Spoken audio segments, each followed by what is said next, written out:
Mucha historia y muy linda historia. Aquí no llegué yo. No es para tanto, menos aquí. Viejo estaré, ¿no es cierto? Pero no para tanto, ¿no es cierto? Ahora, las canas que tengo, ¿no es cierto? No es porque me duele el hígado, es por las meletas que yo pasaba en Anasac.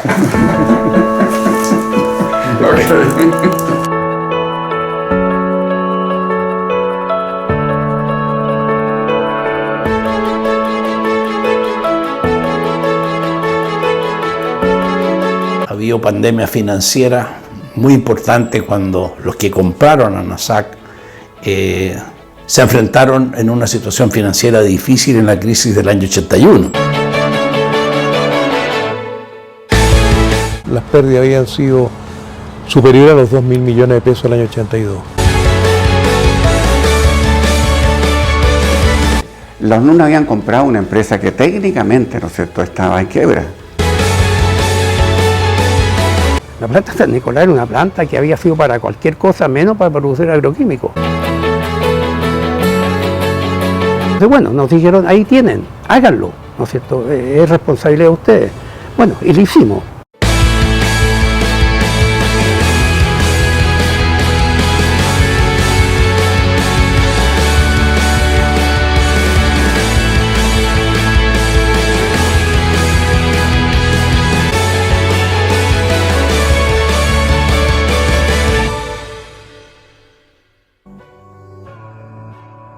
Yo en Anasac estoy propiamente tal desde 1982, que fue cuando los NUN compraron y cuando la Anasac absorbió a la Empresa Nacional de Semillas.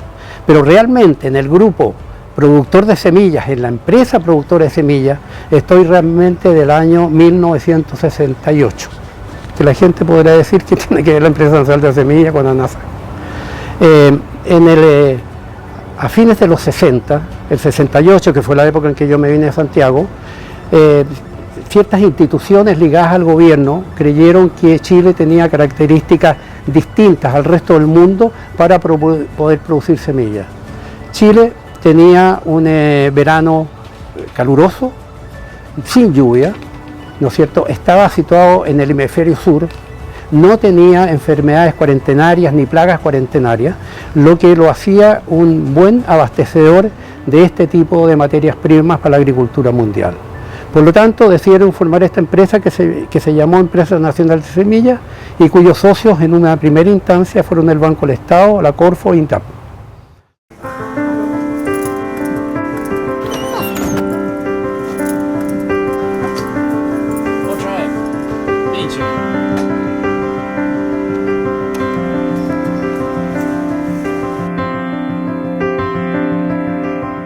En enero del 76 me llamaron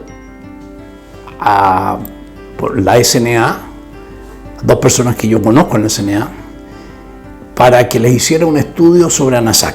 Ese estudio surgía porque habían tenido una gran pérdida y no sabían si cerrarla, venderla o capitalizarla. Estuve 3 meses. Yo en esa época era vicerrector académico y económico de la Universidad Católica, por lo tanto estaba en otro ámbito, pero tenía los conocimientos para estudiarlo y se hizo ese estudio, que a la larga la SNA no tuvo el capital para meterle y tuvo que vender.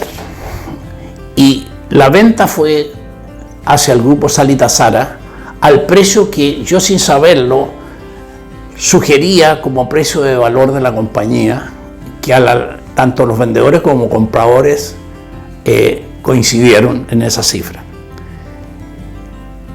Ahí la gente, en esa época de Salita Sara, dijo, bueno, parte del activo de Anasac, yo era un mero asesor, es Fernando, y me pidieron que yo siguiera, y ahí estuve trabajando.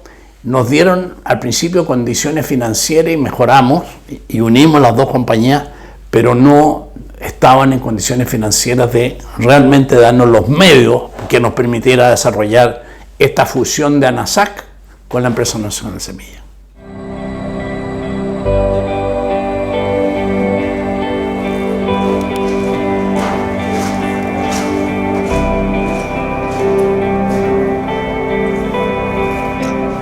sea, yo partí con los 9 del año 78 y el 82 se presentó la posibilidad de participar en la licitación de ANASAC.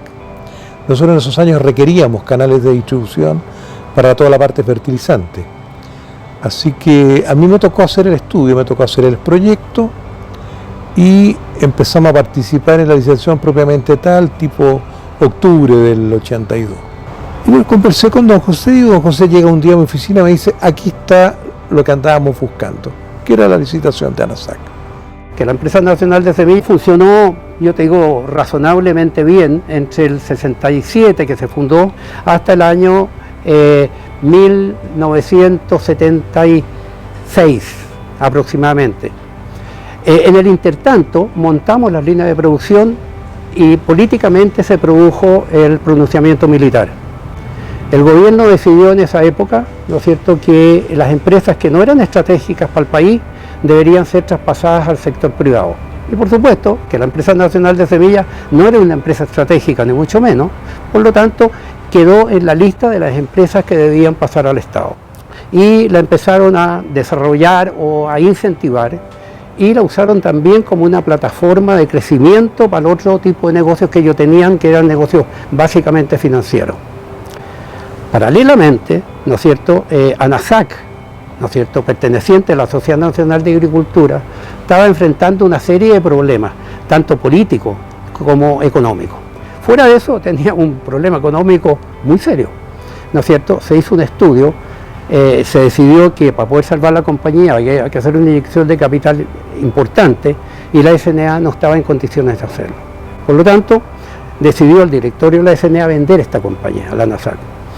¿Y quién mejor que la empresa nacional de semillas, que era una empresa que estaba con mucha fuerza, con mucho vigor? Que Salita Sara compra a la empresa nacional de semilla, empresa monopólica en ese minuto en la producción de semilla en Chile, y ellos buscaron un canal comercial. Y de ahí vino el interés por comprar a ANASAC. Lo que a mí me tocó fue fusionar esas dos empresas, buscar la forma de hacer que esas dos empresas fueran el pilar de ANASAC. Y de hecho lo fueron. Yo diría que el negocio de las semillas fue el 80-90% de la actividad de ANASAC por muchos años. Y fue el pulmón que generó los recursos, tanto financieros como económicos a la larga, que permitieron el desarrollo que tuvo posteriormente Agroquímico y otras líneas dentro de la empresa. Hasta que llega el año 1981. Crisis económica, ¿no es cierto?, el país intervenido, crisis bancaria y las empresas del grupo Salita Sara, que había crecido una brutalidad, pero casi exclusivamente en base a endeudamiento, ¿no es cierto?, se intervienen. Se interviene el Banco Español, que lo había comprado el grupo, la Compañía General Financiera, una serie de compañías de comercio exterior que tenían, la ANASAC. Ahora, de todas estas empresas, la empresa nacional de semillas, ¿no es cierto?, tuvo que ser declarada en quiebra porque tenía una deuda inmensa y con el público, que consiguieron que el banco español, que era quien dirigía todo este movimiento, autorizara la fusión de ANASAC con la empresa de semillas. ANASAC contrató prácticamente al 100% de los funcionarios de la empresa nacional de semillas y nos dio un plazo de un año, ¿no es cierto?, para hacerle una cosmética profunda a la compañía y que la compañía se tenía que vender en ese periodo porque eran las instrucciones del gobierno. El periodo más difícil para mí, y creo que para la ANASAC sin duda, ¿no es cierto?, fue previo a que nos compraran. Fue el periodo, ¿no es cierto?, en que estuvimos bajo el dominio o la administración, ¿no es cierto?, del Banco Central, entiéndase, Banco Español en liquidación. Es el periodo más difícil, ¿no es cierto?, que me ha tocado vivir en la ANASAC. Habiendo sido gerente y posteriormente, ¿no es cierto?, yo creo que fue el momento más duro. Fue atroz. Es difícil poderte transmitir, Carlos, lo que fue estar con una espada de Damocles en la cabeza, citado a los juzgados permanentemente para que explicáramos las situaciones, de dónde salían las platas, cómo salían, por qué salían. Fue una situación realmente espantosa. Hubo una política, ¿no es cierto?, de austeridad en que yo tuve una injerencia yo diría muy directa respecto, ¿no es cierto?, a todo lo que significaban los gastos, ¿no es cierto?, o las posibles inversiones o lo que fuera, ¿no es cierto?, en ese periodo, ¿no es cierto?, pre-NUN, por así decirlo. Realmente, ¿no es cierto?, para dar un ejemplo, no usábamos fotocopias, ¿no es cierto?, para no gastar en medio, sino que usábamos, ¿no es cierto?, el papel de calco para efecto, ¿no es cierto?, de poder repartir los memorandos que correspondían. Las máquinas calculadoras, ¿no es cierto?, se daba vuelta el rollo a objeto, ¿no es cierto?, de poder economizar en ese aspecto. Cuando se viajaba, ¿no es cierto?, en algún hotel, ¿no es cierto?, se dormía, ¿no es cierto?, en más de uno o dos personas dentro de una misma habitación, a objeto, ¿no es cierto?, de pagar solamente la habitación y no llegar a la situación que hoy día se vive. O sea, entramos en muchos aspectos, ¿no es cierto? Y eso significó también, ¿no es cierto?, un ejemplo para el resto del personal. Estoy hablando a nivel de los ejecutivos y el resto del personal que se daban cuenta, ¿no es cierto?, que efectivamente, ¿no es cierto?, la cosa iba en serio.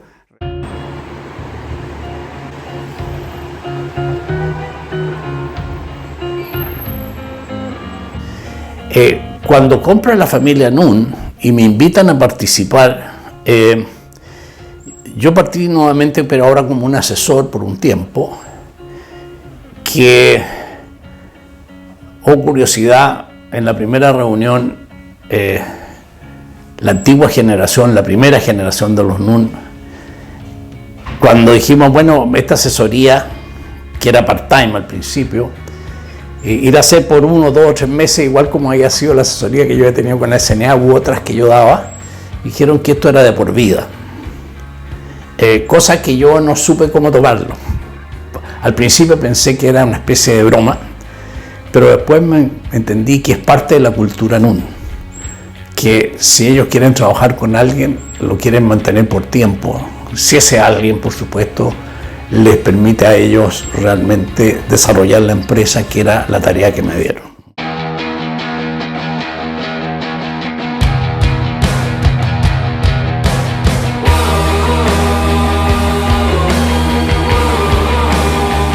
Y bueno, se cumplieron los plazos y en diciembre del año 1982 la Corfo y el Banco del Estado aceptan la propuesta del grupo Agrofert, perteneciente a la familia Nun. En ese tiempo tenía una sociedad que se llamaba Nun y Herman, ¿no es cierto? Y compran la empresa de semillas. Ahí se produce un cambio importante, se cambian algunos ejecutivos y empieza un punto nuevo. Obviamente, ¿no es cierto?, vino la compra, ¿no es cierto?, de la familia Nun. Y ahí hubo un periodo también tremendamente duro, porque efectivamente, ¿no es cierto?, los Nun habían comprado una empresa que técnicamente, ¿no es cierto?, estaba en quiebra, o estaba quebrada, técnicamente estaba quebrada. Está en una situación financiera, una situación de estado de resultado horrible, o sea, tenía un patrimonio negativo sobre los 2.000 millones de pesos y en términos de utilidades las pérdidas habían sido superiores a los 2.000 millones de pesos el año 82. Y a fines del segundo año que llevaba acá en Anasac es cuando don Luis y don José me dicen que querían que me hiciera cargo de la gerencia de administración y finanzas, cosa que encontraba mucho más entretenido lo que estaba haciendo en ese momento, pero bueno, ahí asumí la gerencia de administración y finanzas. Esto fue fines del 84. En la historia de Anasac, así como hemos vivido la pandemia este año, han habido otras pandemias. Ha habido pandemia financiera muy importante cuando los que compraron a Anasac se enfrentaron en una situación financiera difícil en la crisis del año 81. Menciono esto porque no ha sido fácil el llegar a donde estamos, porque muchas veces no contábamos con los recursos adecuados para poder desarrollar. Pero sí tenía algo muy importante, que eran sus profesionales, la marca, sus plantas de producción y todo el desarrollo que había hecho Anasac durante muchos años. Hubo algunos movimientos de orden administrativo, contable, etcétera, etcétera, que se hicieron y que permitió, ¿no es cierto?, cambiar la imagen de la Anasac, al menos ante el país, desde el punto de vista, ¿no es cierto?, de una empresa que originalmente estaba, ¿no es cierto?, en esa condición o en esa situación, para pasar, ¿no es cierto?, a una empresa que posteriormente mostró un crecimiento.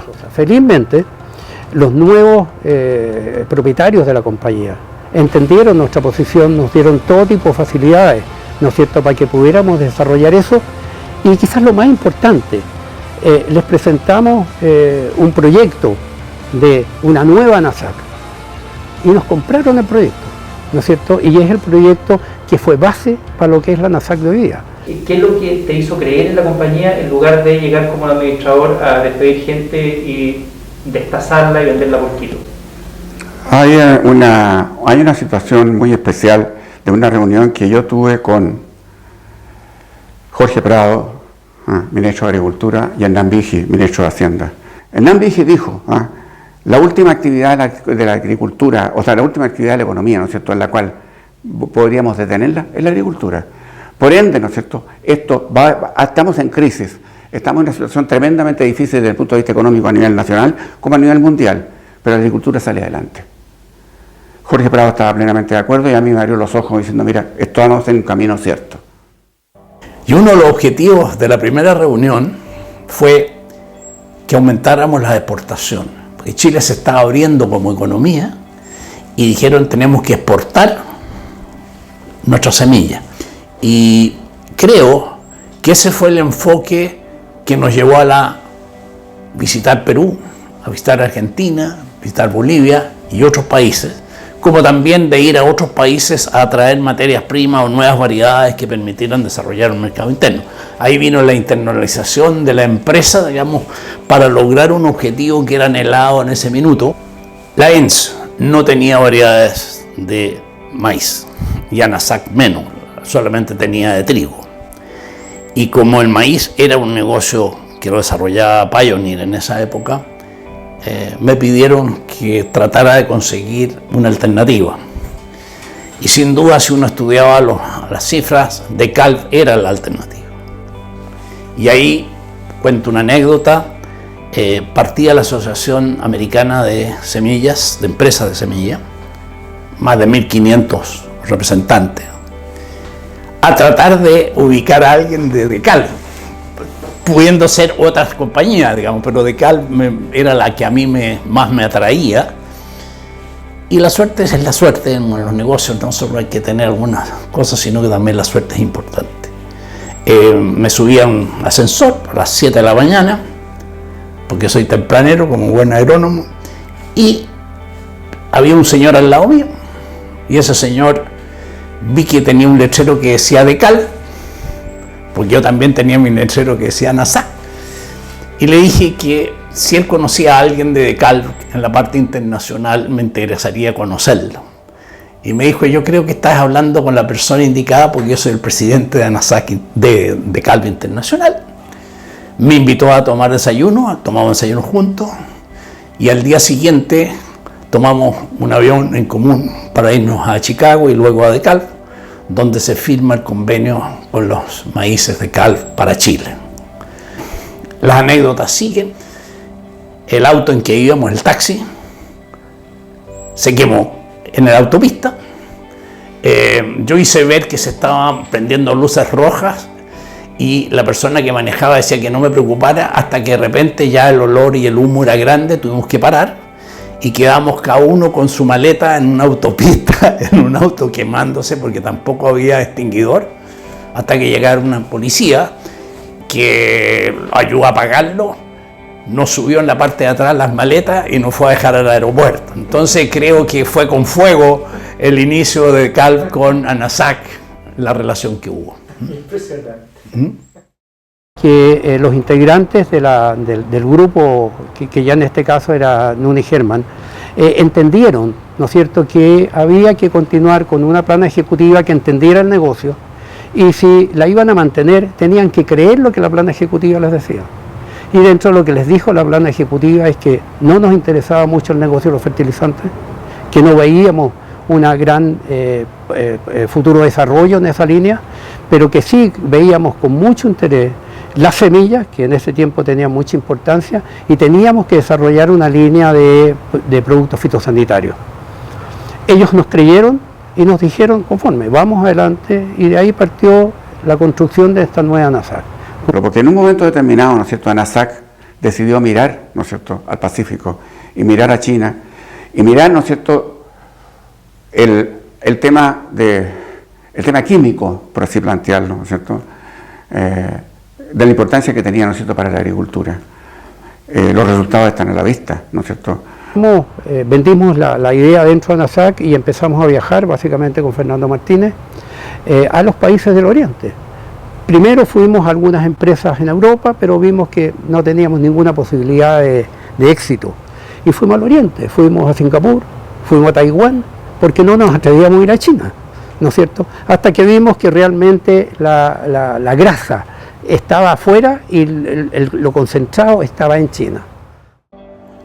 Recuerdo un mes de diciembre en que nos llega una nota de esa empresa la cual nosotros distribuíamos, que era la principal, distribuíamos 3, pero la principal era una, que nos dice que a partir de enero dejan de distribuir a través de ANASAC, que fue un golpe muy duro para nosotros, que la habíamos desarrollado en 4 años, habíamos logrado a niveles realmente extraordinariamente buenos, pero nos lo quitaban la distribución. Y con Eugenio de Marchena y los dueños de ANASAC empezamos a ver alternativas, y una alternativa era desarrollar nuestra propia línea de producto. Así que fuimos la primera vez con Fernando, pienso que el 85, el 86 a China, a la feria de Cantón, una feria muy conocida. Y ahí empezamos a tomar contacto con empresas chinas, lo que nos significó empezar a entender lo que eran las formulaciones, cómo se hacían las formulaciones. Contratamos un químico de película, que era Ángel Martínez, ¿no es cierto?, que nos enseñó y aprovechó la tecnología existente en los países asiáticos y europeos para adaptarla a la realidad chilena. Yo diría que nuevamente un problema, en este caso dado por un tercero, nos llevó a superarlo creando una línea propia de producción, igual como lo teníamos en semilla, pero ahora formulando agroquímicos. Es importante hacer notar que en ese periodo se producen 2 hechos súper importantes en la empresa. Uno, 3 voy a decir. Uno es que los nuevos dueños nos crean lo que nosotros decimos, ¿no es cierto? Cuesta entregarle un capital, una empresa a gente que tú vienes conociendo, ¿no es cierto? En segundo término, ¿no es cierto?, desarrollamos una línea de agroquímicos. Veíamos que el futuro estaba en los agroquímicos, ¿no es cierto? No en la semilla, sino que en los agroquímicos. Y por eso fue la razón de los viajes, fue la razón de nuestras visitas, no solo a China, sino que también a otros países latinoamericanos. Nosotros, desde que partimos, prácticamente hasta el año 2000, vendíamos a los agricultores y vendíamos a los distribuidores. Nos dimos cuenta que con ese sistema no íbamos a llegar a ninguna parte. Los distribuidores no nos iban a comprar a nosotros si nosotros seguíamos compitiéndole a ellos con los agricultores. Y tomamos una decisión que fue muy difícil de tomar: retirarnos de los agricultores, dejar el mercado del consumidor y irnos al mercado del distribuidor. Fue, yo te diría, casi un parto, pero lo conseguimos. Y como te digo, teníamos el equipo comercial lo suficientemente potente como para enfrentarlo. Porque nosotros no teníamos el expertise, ni en la formulación, ni en la venta, llamémoslo así, de productos, sino que la fuimos formando, digamos, y nuestros equipos de venta y técnicos profesionales fueron empleándose en toda esta gama de productos. La planta San Nicolás era una planta que había sido para cualquier cosa menos para producir agroquímicos, ¿no es cierto? Entonces, bueno, nos dijeron, ahí tienen, háganlo, ¿no es cierto? Es responsabilidad de ustedes.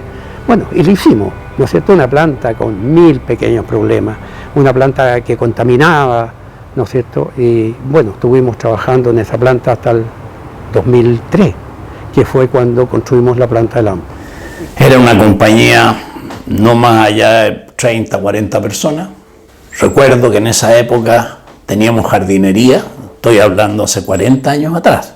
Había jardinería, producíamos cerca de una bodeguita por ahí productos, y te quiero decir que ahí envasábamos la línea de pesticidas de jardinería en condiciones súper precarias, pero lo único que hacíamos era agarrar tambores grandes y ponerlos en envases chicos, pero existió. Ya, y eso ayudó, digamos, a buscar, digamos, el desarrollo de los agroquímicos.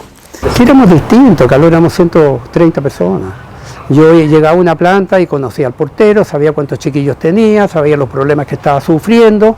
Cuando el tipo tenía un problema venía a oficina y los arreglábamos. Cuando nosotros llegamos, la Gerencia de Administración y Finanzas tenía 3 subgerentes, 40, 50 personas, pero nosotros, por ejemplo, en los directorios, lo único que se nos entregaba era un informe de ventas y un resumen de crédito-cobranza.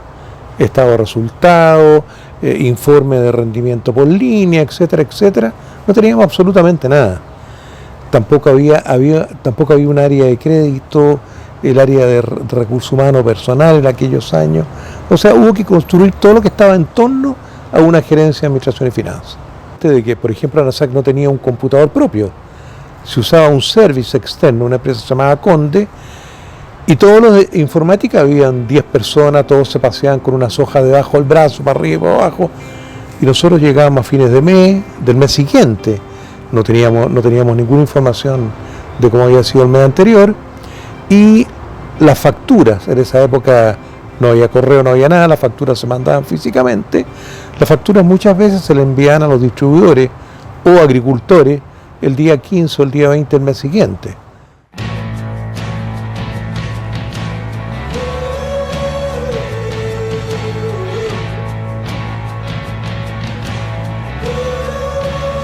Fue bastante duro el 96 y el 97, y el 98, conversé con don Luis, conversé con toda la gente que había que conversar, y pedí hacerme cargo de Hortus, y decidí hacerme cargo de Hortus. Y lo primero era que con ese tipo de distribuidor, tú nunca ibas a llegar a ser nadie en Perú, nunca ibas a poder tener una marca potente, porque eras uno más en la estantería de los distribuidores, y que la única manera de tener fuerza en Perú y tener una marca potente era partir con una cadena de distribución propia. ¿Por qué? Porque tú ibas a tener el mercado final. Entonces, a través de los años fuimos construyendo estas sucursales a través del país, fuimos a su vez creando una red de distribuidores, fuimos con un concepto de que no solamente era vender productos, sino que también era capacitar a los agricultores, ¿ya? Con mucho trabajo en terreno, con mucha gente. Yo tenía fuertemente en el área semilla, trabajo en el terreno, después empezamos a incorporar agroquímicos bastante elementales los primeros años, y eso nos fue dando una cierta imagen, y nuestra marca se fue haciendo cada vez más potente. Por lo tanto, para crecer teníamos que conseguir 2 cosas: que nos creyeran que lo que producíamos era bueno y tener donde producirlo, porque ya no podíamos seguir con los tachos primitivos con que hacíamos los fertilizantes. Entonces decidimos construir una planta que en ese momento creímos que era la planta más moderna de Sudamérica, y yo creo que así lo fue, que no solo era buena técnicamente, sino que era bonita de presentación. Y construimos en el año 2003, compramos un terreno en Lampa y se construyó la planta. Por supuesto que no había nadie más en Lampa, éramos los únicos. Era difícil encontrar en Santiago una zona protegida para productos peligrosos, pero bueno, y ahí construimos Lampa. Pero vimos también de que si queríamos ser importantes en Latinoamérica, teníamos que tener oficinas en los países. Fue así que compramos Perú, que compramos Argentina, que formamos una empresa en Bolivia, la cual desgraciadamente no funcionó, y a partir del año 2000, ¿no es cierto?, decidimos formar un área internacional, ¿no es cierto?, la cual dijimos, conforme fuera de los países donde tenemos filial, ¿no es cierto?, vamos a ir a tratar de vender en el resto de los países, ¿no es cierto? Y el primer paso que dimos ahí fue separar lo que hoy día llamamos ambiental, y crear una empresa distinta. Yo creo que eso nos impulsó a pensar de que este monstruito que era ANASAC, tan grande, en la medida que lo dividiéramos, íbamos a ser mucho más eficientes en la administración. Costó mucho, porque no siempre la gente entendió lo que queríamos hacer y cómo lo queríamos hacer.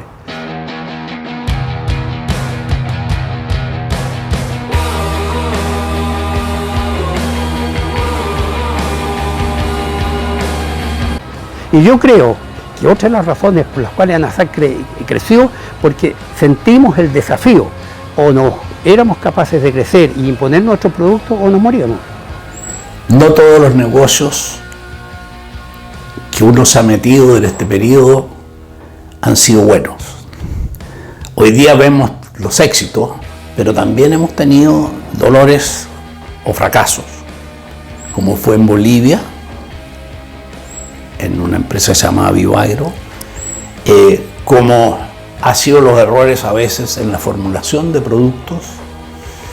Ha habido errores en comprar empresas que no dieron lo que nosotros esperábamos que dieron, pero yo diría que son los ejemplos, son los menos. Lo importante es lo que hemos logrado superar.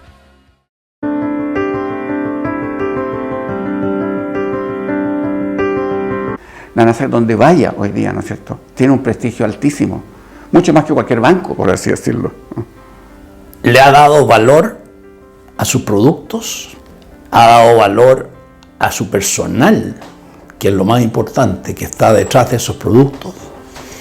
Y por último, ha tenido accionistas que han invertido y han dado los recursos para que esos profesionales puedan desarrollar esos productos, puedan venderlos, y ese valor ha sido por mantener una política estable en los últimos 30 o 35 años que ha estado la familia Nun acá.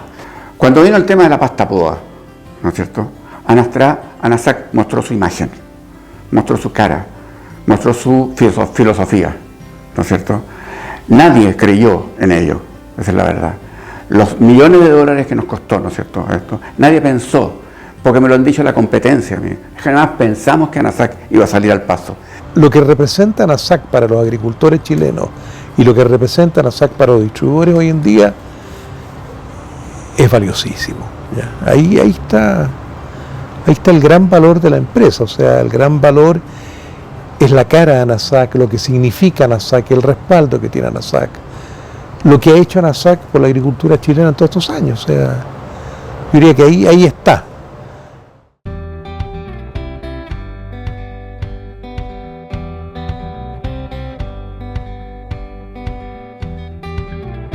¿Qué significa en lo personal para ti esta compañía? Llevo 38 años en ella, a cumplir 39. Es, yo diría, ¿no es cierto?, prácticamente la vida laboral, o la mitad o más de la mitad de la vida laboral.